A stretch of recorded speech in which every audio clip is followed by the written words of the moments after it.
ICT বিষয়ের সংখ্যা পদ্ধতি সম্পর্কে একটি প্রশ্ন, সেটি হচ্ছে 8 বিট বাইনারি রেজিস্টারে কতটি প্রতীক রাখা যাবে বা কতটি সংখ্যা এখানে কতটি প্রতীক অভিন্নভাবে সাজানো যাবে সেটা বলতে চাচ্ছে। এখানে একটি বিষয়, একটা হচ্ছে সাইন বিট ছাড়া আর একটা হচ্ছে সাইন বিট সহ।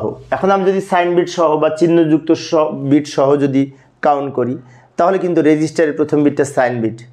তো 8 বিট রেজিস্টারের প্রথম বিটটা যদি সাইন বিট হয় আর বাকি থাকে 7 বিট, তাহলে ওই 7টা হচ্ছে সংখ্যা বিট বা নাম্বার বিট। এখন তাহলে আমাদের হিসেবটা কীরকম হবে? 8 বিট রেজিস্টারের ব্যাপ্তি হবে -2^7 হতে +2^7 - 1। এইটা হচ্ছে এর ব্যাপ্তি।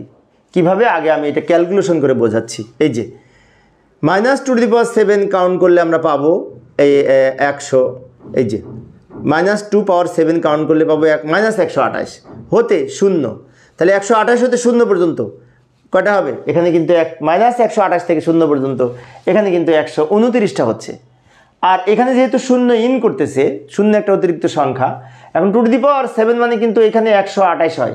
তো 128 থেকে 1 বাদ যাবে, সেজন্য এখানে 127 হয়েছে। কারণটা কি? যে 0 ভিতরে আছে, সেজন্য 1 বাদ দিয়ে 27 পর্যন্ত হবে। সেজন্য বলা হচ্ছে যে -128 থেকে +127 পর্যন্ত, এই টোটাল কিন্তু 256টি প্রতীক। তো 256টি প্রতীক প্রকাশ করা যাবে, কিন্তু সেই 256টি প্রতীক হতে হবে -128 থেকে +127 পর্যন্ত। মাঝখানে 0 আছে, তাই এখানে 1 মাইনাস হয়েছে। এটা হচ্ছে চিহ্নবিট সহ, চিহ্নবিট যুক্ত। আর আমরা যদি চিহ্নবিট ছাড়া হিসাব করি তাহলে তো অনেক সহজ, 2^8 = 256টি বর্ণ প্রকাশ করা যাবে এবং এই 256টি প্রতীক হবে 0 থেকে 255 পর্যন্ত। কারণ এই 0 থেকে 255 পর্যন্ত 56টি প্রতীক হয়, এই 256টি প্রতীক হয়।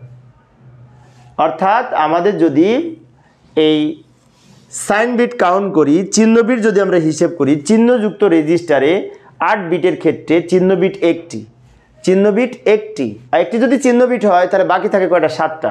সেই 7টা হচ্ছে ডেটা বিট বা নাম্বার বিট। তো সেই ডেটা বিট বা নাম্বার বিট হয়ে থাকে সাধারণত -128 থেকে 0 এবং 0 থেকে +127, এই মোট 256। একটু অনেকের কাছে জটিল মনে হতে পারে, মনে রাখার চেষ্টা করব। তো প্রিয় শিক্ষার্থী বন্ধুরা, এই অধ্যায়ের সৃজনশীল প্রশ্নের প্লেলিস্ট আমি ভিডিও ডেসক্রিপশনে দিয়ে রাখবো, ওখান থেকে তোমরা দেখে নিতে পারবে। ধন্যবাদ সবাইকে।